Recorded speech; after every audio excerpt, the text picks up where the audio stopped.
ಸರ್ವೇಂದ್ರಿಯಾಣಂ ನಯನಂ ಪ್ರಧಾನಂ. ನಮ್ಮ ಜ್ಞಾನದ 80% ಭಾಗ ನಮಗೆ ದೃಷ್ಟಿಯ ಇಂದ್ರಿಯದಿಂದಲೇ ಬರ್ತದೆ. ಆದರೆ ನಮ್ಮ ದೇಶದಲ್ಲಿ ಲಕ್ಷಾಂತರ ಜನರು ಕಾರ್ನಿಯಾ ಅಂಧತ್ವದಿಂದ ಬಳಲಿ ದೃಷ್ಟಿಹೀನರಾಗಿದ್ದಾರೆ.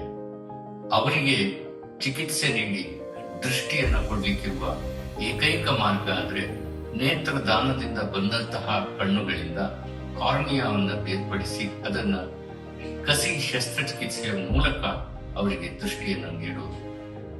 ಹಾಗಾಗಿ ನಾವೆಲ್ಲರೂ ಕೂಡ ಮರಣಾನಂತರ ಸುಟ್ಟು ಬೂದಿಯಾಗುವ, ಮಣ್ಣಲ್ಲಿ ಮಣ್ಣಾಗುವ ನಮ್ಮ ಕಣ್ಣುಗಳನ್ನ ದಾನವನ್ನು ಕೊಟ್ಟು ಅದರಿಂದ ಕನಿಷ್ಠ ಇಬ್ಬರಿಗೆ ದೃಷ್ಟಿಯನ್ನ ನೀಡುವ ಯಜ್ಞದಲ್ಲಿ ಒಂದು ಪಾಲ್ಗೊಂಡು ನಾವೆಲ್ಲರೂ ಕೂಡ ಕೃತಾರ್ಥರಾಗೋಣ, ನೇತ್ರದಾನಗಳಾಗೋಣ. ನೇತ್ರದಾನಕ್ಕೆ ಎಲ್ಲರಿಗೂ ಪ್ರೇರೇಪಿಸೋಣ.